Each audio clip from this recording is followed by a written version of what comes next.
সবুজ প্ৰাণত গধুৰ পাপত অজান মন্দৰ বন্দিত কালবাৰ ফালে নৈ যেন বৈ গৈছে যিছু হ'ল য'ত ক্ৰুচবিদ্ধ সবুজ প্ৰাণত গধুৰ পাপত অজান মন্দৰ বন্দিত কালবাৰ ফালে নৈ যেন বৈ গৈছে যিছু হ'ল য'ত ক্ৰুচবিদ্ধ। ত্ৰাণকৰ্তা প্ৰভু যীশুখ্ৰীষ্টৰ নামত আপোনাক অভিনন্দন। পবিত্ৰ বাইবেলৰ যোহানে লিখা শুভবাৰ্তা 18 অধ্যায় 12 পদৰ পৰা 14 পদত আমি এইদৰে পঢ়িবলৈ পাওঁ।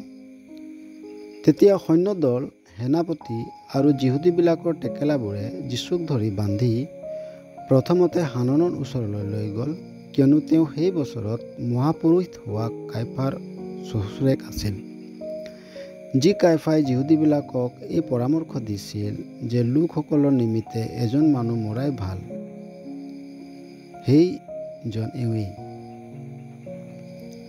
যি ৰাতি প্ৰভু যীশুক শত্ৰুৰ হাতত শুদাই দিয়া হৈছিল, সেই ৰাতি সৈন্যদল ও টেকেলাবোৰে প্ৰভু যীশুক বান্ধি হাননৰ ওচৰলৈ লৈ আহিল, যিজনে যিহুদীবিলাকক এই পৰামৰ্শ দিছিল যে লোকসকলৰ নিমিত্তে এজন মানুহ মৰাই ভাল।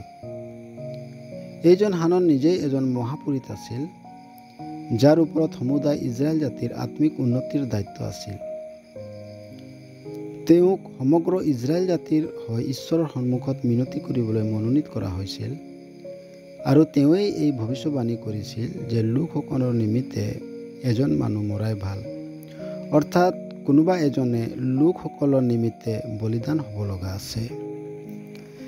যেতিয়া তেওঁৰ ওচৰত প্ৰভু যীশুক অনা হ'ল, তেতিয়া এইজন মহাপুৰোহিতে, যাৰ সত্যৰ সম্বন্ধে জ্ঞান হোৱাটো আৱশ্যক আছিল, কিন্তু তেওঁৱেই সত্যক অস্বীকাৰ কৰি প্ৰভু যীশুক মৃত্যুদণ্ড বিহিছিল।